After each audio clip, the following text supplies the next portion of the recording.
Icon star Allu Arjun నటించిన 'Pushpa 2' cinema ఈ రోజు రిలీజ్ అయి థియేటర్స్లోకొచ్చింది. నేషనల్ క్రష్ రష్మిక మందన్న నటించిన ఈ సినిమా ప్రీమియర్స్ నిన్న రాత్రి నుండే స్టార్ట్ చేయటంతో ఫ్యాన్స్ పెద్ద ఎత్తున పండగ చేసుకుంటున్నారు. ఇక ఈ మూవీ రిలీజ్ అయి మొదటి ఆట నుండే బ్లాక్ బాస్టర్ టాక్తో దూసుకుపోతోంది. ఆడియన్స్తో పాటు మూవీ టీం కూడా 'పుష్ప 2' సినిమా చూసి ఎంజాయ్ చేస్తున్నారు. అయితే ఇప్పటికే 'పుష్ప 2' సినిమా కొన్ని వందల థియేటర్స్లో విడుదలై ఆకట్టుకుంది. కానీ థియేటర్స్లోనే పెద్ద థియేటర్ అయిన ప్రసాద్ ఐమాక్స్లో మాత్రం ఈ సినిమాను రిలీజ్ చెయ్యలేదు. ఏదైనా ఒక సినిమా రిలీజ్ అవుతుందంటే చాలు ముందుగా అందరికీ ఈ థియేటర్లోనే సినిమా చూడాలన్న ఆలోచనొస్తుంది. ఎక్కువ జనాలు ఈ థియేటర్లోనే సినిమా చూడ్డానికి ఇష్టపడతారు. అలాంటిది ఈ సినిమా బుకింగ్స్ కూడా ఓపెన్ చేయలేదు నిర్వాహకులు. అయితే తాజాగా ఈ విషయంపై క్లారిటీ ఇచ్చారు మేకర్స్. దీనికి సంబంధించిన ఓ పోస్ట్ రిలీజ్ చేశారు.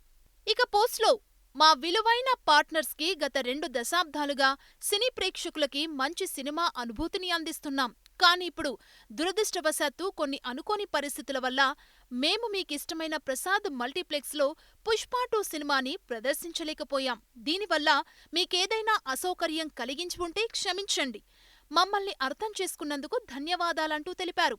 ఎంతో ఇష్టంతో సినిమాను ప్రసాద్లో చూడాలనుకున్న ఆడియన్స్ ఈ విషయం తెలిసి నిరాశ చెందుతున్నారు.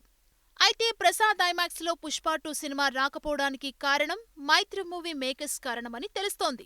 'పుష్ప 2' గ్రాస్ కలెక్షన్కి సంబంధించి 55% డిస్ట్రిబ్యూటర్కి ఇవ్వాలని ఇప్పటికే పలు థియేటర్స్ ఒప్పుకున్నాయి. అందులో పీవీఆర్తో పాటు ఏషియన్ సినిమాలున్నాయి. కానీ ప్రసాద్ మాత్రం దీనికి ఒప్పుకోలేదట. ప్రసాద్స్ యాజమాన్యం 52% మాత్రమే షేర్ ఇవ్వాలని అన్నారట. మైత్రి మూవీ మేకర్స్ మాత్రం ఆ 3% కూడా ఇవ్వాలని పట్టుబట్టడంతో దీనికి ప్రసాద్ అంగీకరించడం లేదని సమాచారం. అందుకే ప్రసాద్లో 'పుష్ప 2' రాలేదని అంటున్నారు.